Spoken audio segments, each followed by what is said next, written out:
All right, everyone, welcome back. Another episode of Measurement Talks.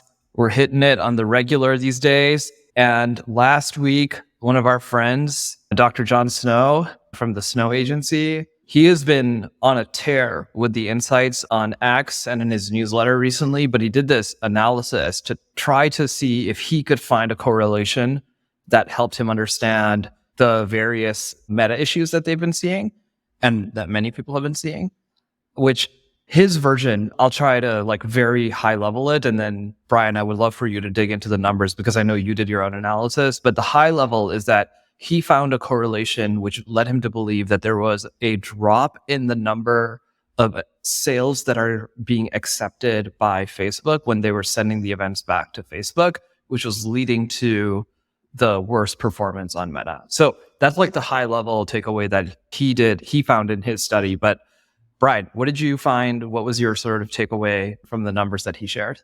Yeah. So at first glance, absolutely agree. And I was like, you know what? Performance has been volatile on Meta. I haven't been able to reconcile where that volatility is coming from or what's creating it. I did take a deeper dive and I am somewhat still in the process, but something that is alarming for me, at least as I've done my analysis, is that I'm seeing the opposites. So I use, a third-party pixel, and it's deterministic. And when we say deterministic, we're really calling this a way of measurement where it can very clearly identify that this action took place, resulting in this immediate action following it. And it's not like Meta's attribution, which is modeled, right? Because of aggregate events manager and because of iOS 14, Meta can't pass back actual revenue numbers and they can't pass back conversions. That's why when you see your ROAS or you see your purchase values on Meta, you have that little 2 annotation and you hover over it and it'll tell you, hey, we're modeling this data. So I was looking at the 2 and I was like, okay, we have this deterministic one that is not modeled. And we have this other in-platform attribution that is modeled. And Meta for me, month over month, increased significantly. My Meta ROAS went, I'm not going to give numbers here, but let me just do a quick math. It increased 12% month over month. Now, when I look at my deterministic attribution, I look at first click, I look at last click, I look at platform touch linear, it's flat. So month over month, my third-party analytics tool is saying, hey, you've been flat. Meta performed about the same. My bottom line agrees as well.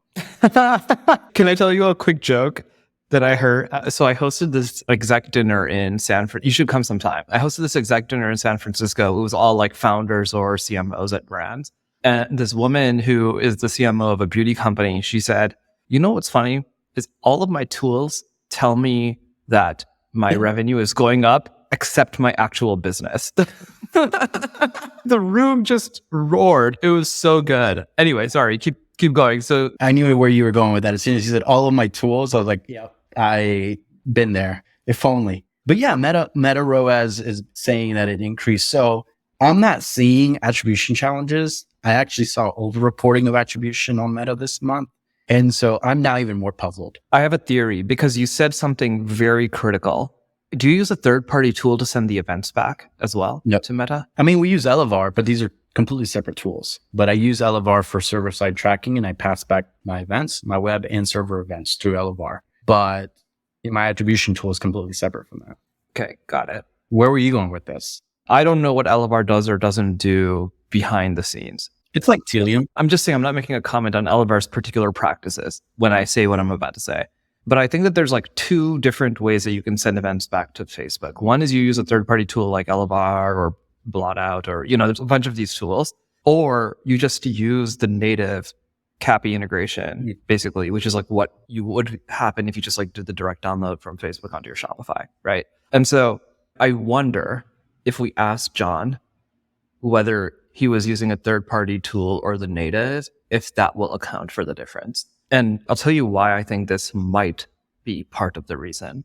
And again, this is a hypothesis, so I have no idea. But I think it is more likely that the native tooling will drop more data than a third-party tool for a variety of reasons, including that the native tool is probably going to take the most conservative stance on what is tracking, because Facebook doesn't want to get banned out of the App Store.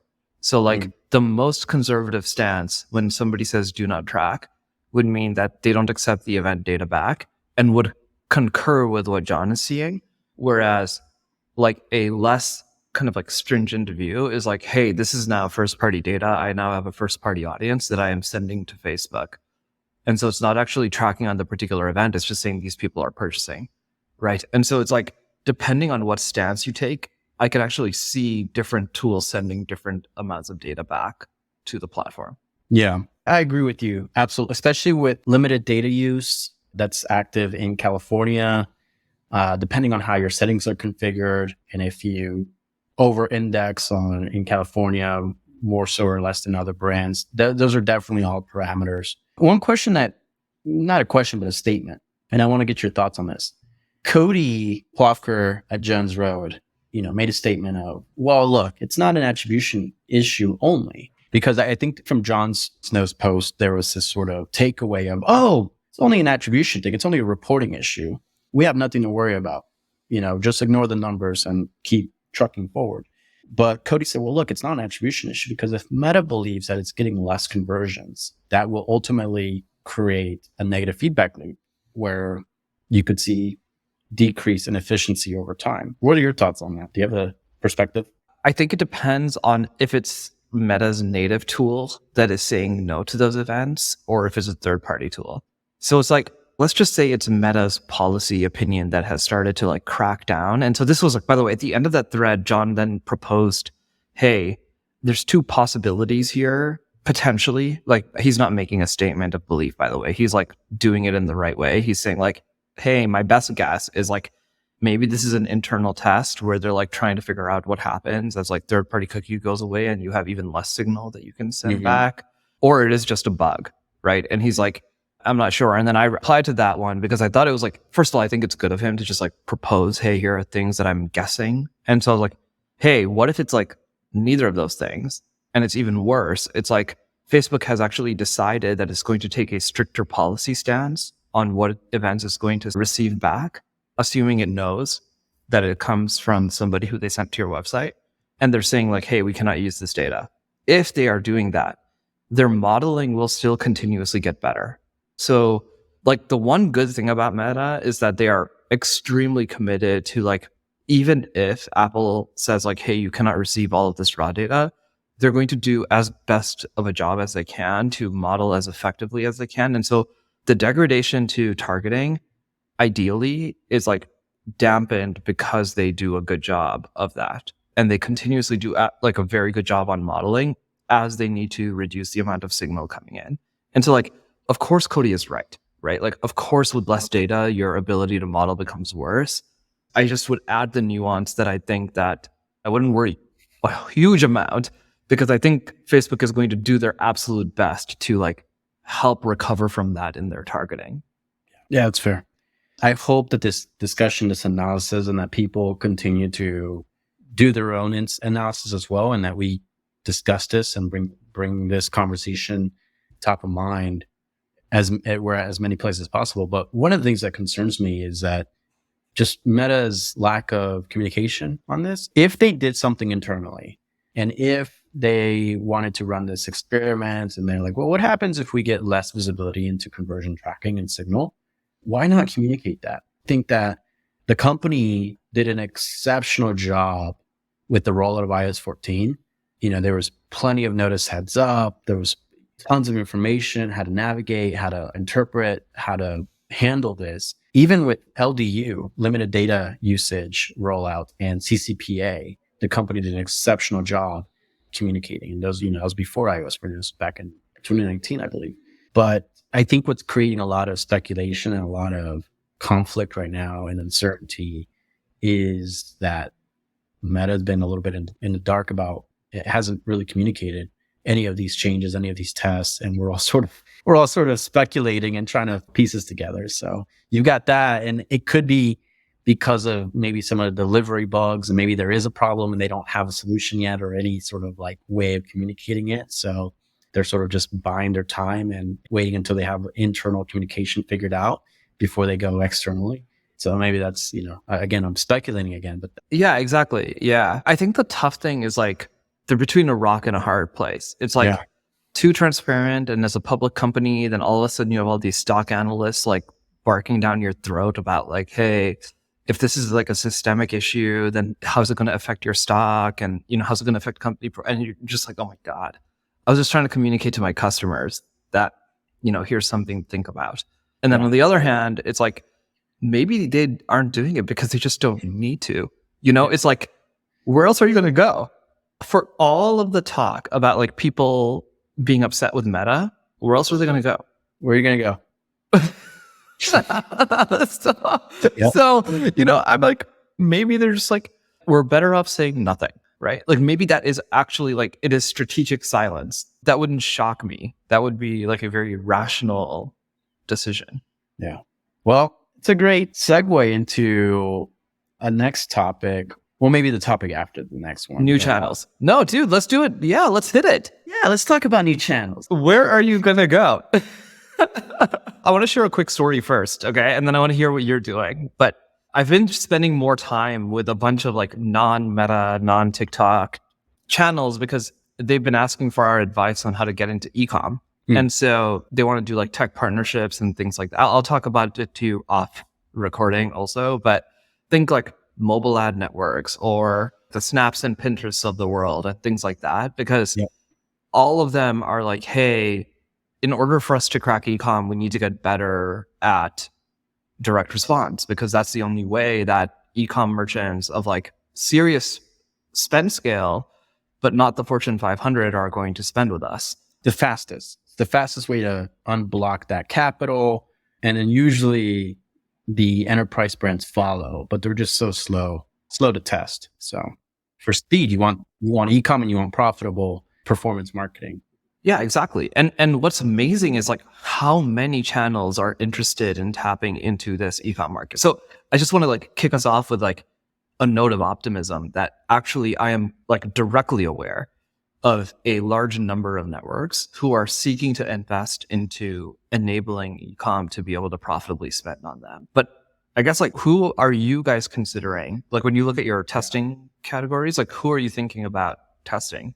I wouldn't say I have like a massive criteria. My criteria is really built around what is the effort to stand this up, this setup, creative needs, like, TV ad versus like an Outbrain ad, vastly different. Totally. To stand it up. What is Outbrain for people who don't know? Yeah. Outbrain is display programmatic native ads. I just gave like 3 little categories within like the larger programmatic category. It's native advertising. So when your mom or grandparents are shopping online, searching for products on Bing, and they click on the websites and the search results that pop up through Bing, all of those articles that you see at the bottom of the news website, those are those native ads where it basically gets its name for advertising that's meant to look like it's part of like website articles. It's like, and it's mostly clickbait headline stuff like doctors couldn't believe her results. Click here to find more. And you're like, what? And you click on it and it's like a sales advertorial for some sort of weight loss or Ozempic. But yeah, my criteria is really built around the lift to set it up and deploy it, and confidence, which for me, confidence is a factor of CPMs and case studies and historical knowledge or information that the company can provide me. And that's kind of my criteria. So internally, I have this spreadsheet where I get so much inbound. Some of the things from the inbound make their way into this list. And I basically just keep this running document where I classify and I tag all these efforts based on like lift and confidence. And as I find opportunities where like, wow, we had an exceptional month, or, oh, I know that April is going to be a killer month for us, I might feel a little bit more risky and might be willing to, deploy 30 to 50, maybe more, $1,000 worth of capital to this new platform. By the way, this is not an okay for you guys to go and hit up Brian in April and say like, hey, are you feeling frisky and want to spend 50K on us? It's like, this is not an invitation. That is not what that is. There's a line, there's a cue. So you hit me up now Either you're not getting on the list and I'm blocking you, or you're getting on the list and you're like, number 20 on the list. So you gotta wait your turn. But basically, I'm always looking for that like new platform where we can arbitrage attention. So I think as a marketer, unfortunately, platforms like Meta, algorithmic auctions have made us a little bit lazy in that we expect to deploy creative, deploy media, let the algorithm do its thing and like bring sales. I think that as marketers, we're better than that. We can look at the distribution of the media, ask ourselves questions of like, is my audience on this medium? And what is the cost for the attention of this audience? And based on those factors, you can generally get a sense of how well it could work or it may not work. So, for us, let's say that like my audience is 30 to 45 and they love sports, they're CrossFitters, they're runners. I can use that information to then think about, well, okay, if I'm going to go do a new ad or I'm going to go deploy a new platform, I need to be where they are. And that could be Reddit, for example. We're talking about Reddit before we start recording. It could absolutely be Reddit, but it probably wouldn't be Reddit broad targeting. It would be Reddit interest. I think with any new channel like this, there's only one, maybe two platforms in the world that have broad targeting capabilities where their algorithm is so good that it can really like get you in front of the consumer on its own. Everything else you have to treat like traditional marketing. You have to go back to who is my audience? Who do I want to get in front of strategically here? What's going to cost me that? And guide the targeting. Yeah, guide the targeting because of this view on CPM. I think that the important but strategic nuance here is like having a point of view on like, if I share my message 10 times with this kind of audience, the probability that they will convert is good enough that it is worth it for me. And like, that is the sort of like high level, like true high level marketing strategy that is being used to like do this. Whereas like Meta, you're not thinking of any of that. Meta, it's like, here's my ROAS and here's like the number of conversions. So you're not thinking at all about like, oh, this kind of audience requires 10 touches. This kind of audience requires 15 touches. Yeah. So it's truly attention arbitrage. It's CPM arbitrage. What is the lowest possible CPM that you can get? I think that's the single most important thing. And we've forgotten about that as media buyers because of how good Meta has treated us. But if you can arbitrage CPMs, you can make any platform work because it's the inherent value of that attention. I'll give you an example. I was running podcasts with iHeartMedia. We were spending like a $10 to $12 CPM and like the effective cost per acquisition based on post-purchase. The math just didn't pan out. Like the CPM at the rate at which people were listening and then going to the website, that math didn't come back into a cost per session that converted at X rate that then led to this cost per acquisition. So what's the only thing that we could do? Negotiate CPMs. Yes. Well, yes, exactly. I mean, we could update the creative, but it's already out in the market. You can't just like take those ads back and like pause it. They're running. They're already running. So I used that data. I went back to iHeart and I was like, look, here's the math. The math is not mathing. There's only one lever here. And the value at which I'm paying for this audience, I'm paying too much. The value should be this much because at this price, the math makes sense for me. And it's the true value at which your audience that I'm paying for, this is the rate at which they're taking action at the rate at which they're converting. So a little bit of back and forth. They brought the rate down to like $8. And what do you know? Cost per acquisition makes sense. ROAS starts making sense. Cost per session everything just lines up nicely because the inherent value at which people were taking action with all other variables fixed, that doesn't change. So you bring down the CPM, you get in front of more impressions, and now you just have more at-bats for people to go to the website and end up converting. And so I think it's a great example and a constant reminder that I have that at the end of the day, when we go to these auctions and we go like, I'm looking at live intent, I'm going to do some TV stuff. I'm really negotiating for a CPM that is favorable or makes sense for the business. And the greater alpha I have in the CPM for the true value of the audience versus what I'm paying, if I pay the least possible and the alpha is right here, like that's an incredible amount of margin. And like I could probably have ROAS that's better than Meta. This is where Meta is so good at what it does. It does all this in real time, right? Meta's a price maximizing machine. Of course. It's like, it's just trying to find the efficient frontier for itself, which like nobody else can do. Now, the tax of doing all of that is high, right? And so it's like, you have to be at a certain scale. You have to be at a certain sophistication. Like, let's just use live intent. So it sounds like you're considering live intent, which is, yes. For those who don't know, that's literally like display ads in emails. So like live intent acts as like a ad network across all. Yeah. It's like those native ads that I was talking about earlier in email. So you get an email, the content's here, and then you might get something relevant that's like, oh, learn more about how this person did this relative, and it's sort of tying in the content of the email. But people click on that, they go to the website, and yeah, we're looking to test that. And the CPMs I've been asking around, and I had a great Scott Kramer did an incredible presentation. Scott Kramer, he oversees AS Beauty, did an incredible presentation at D2Ski, and he's testing live intent. What did it for me is when he showed me the CPMs that he's paying, I was just like, oh my gosh, yeah, I can make that work. I can't give the number out of respect, but it was, let's say it was less than $3, a $3 CPM, and like $25 CPMs on Meta. And so, yeah, so we're testing, I'm setting up to test live intent. So I have my third-party analytics tool, which is going to be helpful here to measure the percentage of visitation that is brand new, that has never visited a website before. I'll be measuring bounce rates. I'll be measuring time on session, pages per session, and comparing all those numbers from live intent to the platforms that I know are working. And then I'll be measuring first click ROAS. You want to know what the beautiful thing is about live intent for those, if it's not obvious to people? What's the beautiful thing about live intent? It's click based. So easy to measure. Going back to my criteria of like all of these tools and all these platforms, it's like, what are all the things that are click based that I have a good way of measuring very easily, that I can arbitrage those CPMs?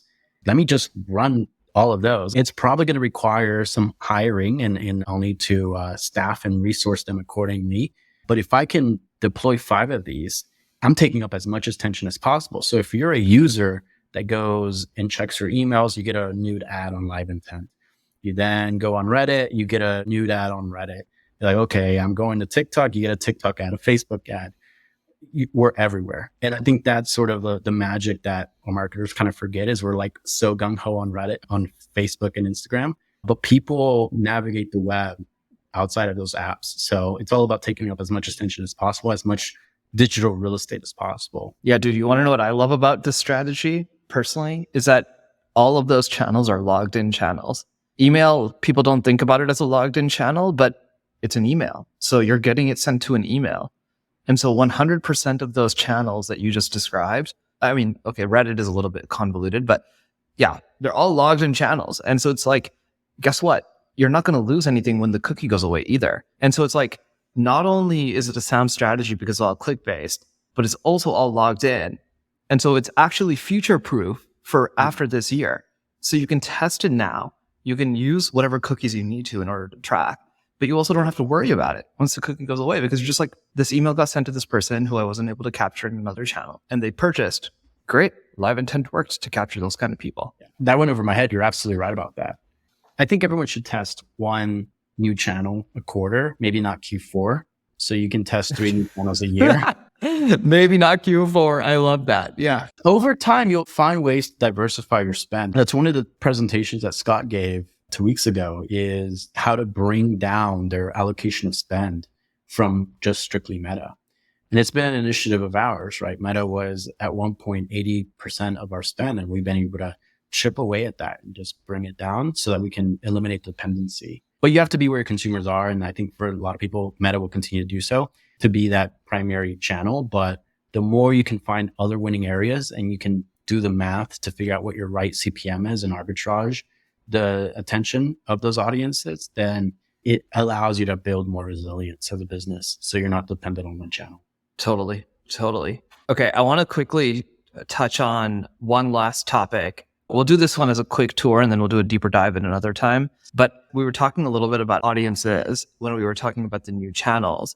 And I know for you guys, one of the things you do is you think about like male versus female separately as like audiences to go after. And gender is like notoriously bad. I mean, other than Facebook, notoriously bad to get good data on.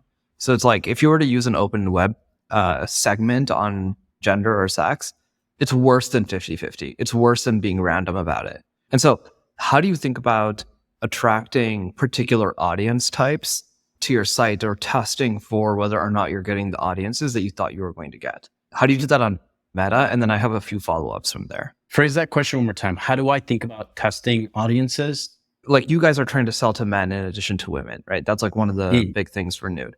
And so like, how do you think about whether or not you're getting enough men to the website and how to attract more men to the website or to those campaigns? Yeah, like as a particular example, and then I'll go from there. So this audience discussion is a bit nuanced. We'll talk about incremental audiences first. So yeah, like for us, we were primarily already selling to women. And we were like, okay, how do we increase our TAM, total addressable market? I don't know. We start targeting men. How we measure that is Google Analytics. So we basically had early on, we were able to look at purchase distribution between men and women, and it was more so used directionally. So, starting off, it was like 95% women that were measurable, 5% men that were measurable. And then you had this like bucket of people, like 30 or 20% of people that like Google didn't have any data for, which is fine. And then we looked at it directionally. So it's like, okay, do we see that 5% increase over time? That was just very clear cut. That's how we were able to measure it. It's now gotten, about 30% plus men. Incremental, we're targeting men and women on Facebook ads broad. And my spend, Meta will find ads where the ROAS is significantly higher through men. The click-through rate and the cost per clicks are a lot better and the ROAS is better. And it spends more on men, and you'll have some that are the complete opposite and it'll go to women. So it's kind of a net like 50-50 at this point. Are you looking into the delivery to see where it's going? Absolutely. So you're looking at delivery in Meta, and then you're also looking at GA and seeing what GA is attributing in terms of like who are the people. And then how are you doing it for interests? Now that's where it gets like the second part of this question, where it's like there's a difference between incremental audience where you're increasing your TAM, you're increasing your total addressable market, and you know that by communicating to these customers, you are inherently driving net new sales.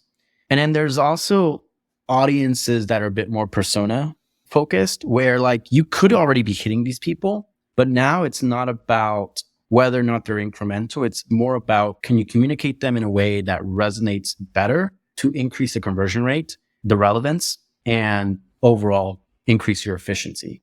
So one is increasing sort of a line of revenue, a revenue stream as a new audience.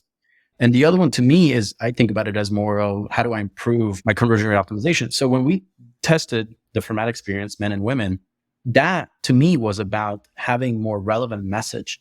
And it's less about the audience. It's more about sort of the emotional and functional benefits of the product and putting those things that matter to that group up front and center. Let's talk about two personas. We'll talk about the CrossFitters and we'll talk about like, someone that's like more beauty maven. These groups we're probably already hitting, right? We're hitting some people here, men and women. We're hitting some people here, men and women as well. But the group that's CrossFitters, they're going to have things that they care about more, that communicate and that resonate with them a lot more, that can overall improve your efficiency. So if I'm doing a format experience, I might think about, well, what are all the benefits that CrossFitters resonate with? Maybe for them, it's more about the hygiene aspect and how hair removal affects your hygiene and allows you to be more hygienic. Maybe it's shaving. The convenience. Exactly. The convenience. Spend less time shaving, spend more time working out and being at the gym. And also maybe some of these people are bodybuilders. So like they're truly having to shave all the time for their physique. So I'm thinking about what are the functional and the emotional benefits that I want front and center presented in the experience and the landing page.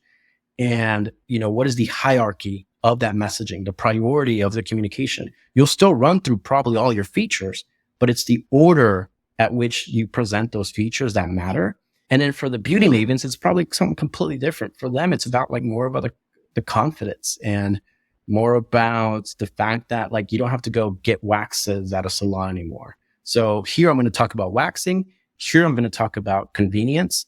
And so both of these features will still show up in the other experience, but it'll be lower on the list. And so with us, when we use format, I'm thinking of like, okay, I'm not trying to like reach an audience that I haven't hit before. I'm already talking to these people, but I'm going to talk to them and figure out the stuff that they care about. So I can go to, from my experience, and I can like move the order of operations. We can run it for a couple of days. We can see, okay, well, what happens if we move number 3 to number 1?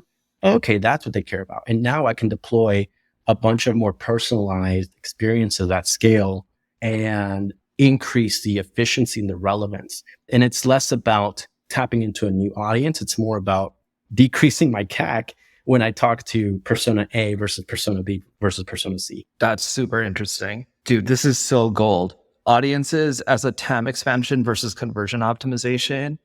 That is such a good framework. And like, I think it'll help a lot of people think more strategically about the way that they think about the audiences and why they want to do specific campaigns for specific. Like go through that exercise too, where talk to your brand marketing manager or whoever outlines their personas. It could be you, and like create a spreadsheet. And in that spreadsheet, across the columns, do the different personas: persona A, persona B, persona C, persona D. And then going down, fill out a value ladder. So like the value ladder is product attributes, product benefits. So product attributes, what are the features of the product? The benefits, what are functional benefits do these features provide? Consumer benefits, what does the consumer get out of it? And then emotional benefits, ultimately, like what is the yearning and desire that the consumer gets out of this? If you want examples of ads that do this exceptionally well, Apple does such a good job. So go watch their latest AirPods commercials or any of their AirPod commercials. They are calling out the product attributes, right? Why AirPods wireless? They sit in your ear. The consumer benefit for me is the fact that they are wireless. I can get up right now. I can go walk over there. I'm not tied to the computer. And then the emotional benefit and how they sort of communicate all of these features and these benefits. It's typically someone that's like dancing and having just this spontaneous sort of ability to like jump in some, 2 kids playing jump rope or do a backflip in the air. And it's just like someone that's just walking through New York City with no strings attached, living this spontaneous life that they can jump in and out of situations. That's that emotional benefit of that feeling, right? So I think when you do that and you take this emotion of this sort of benefits ladder and you build it across each persona, you can then start to figure out how do we communicate in a way that is relevant to these people that they ultimately care about. And then you can now take that and deploy it into your creative and to your landing pages, even your emails, and have that personalization and relevance to have better efficiency. Dude, that was so good. We got to call it while we're on top. All right. More gold in the next one. We'll see you then.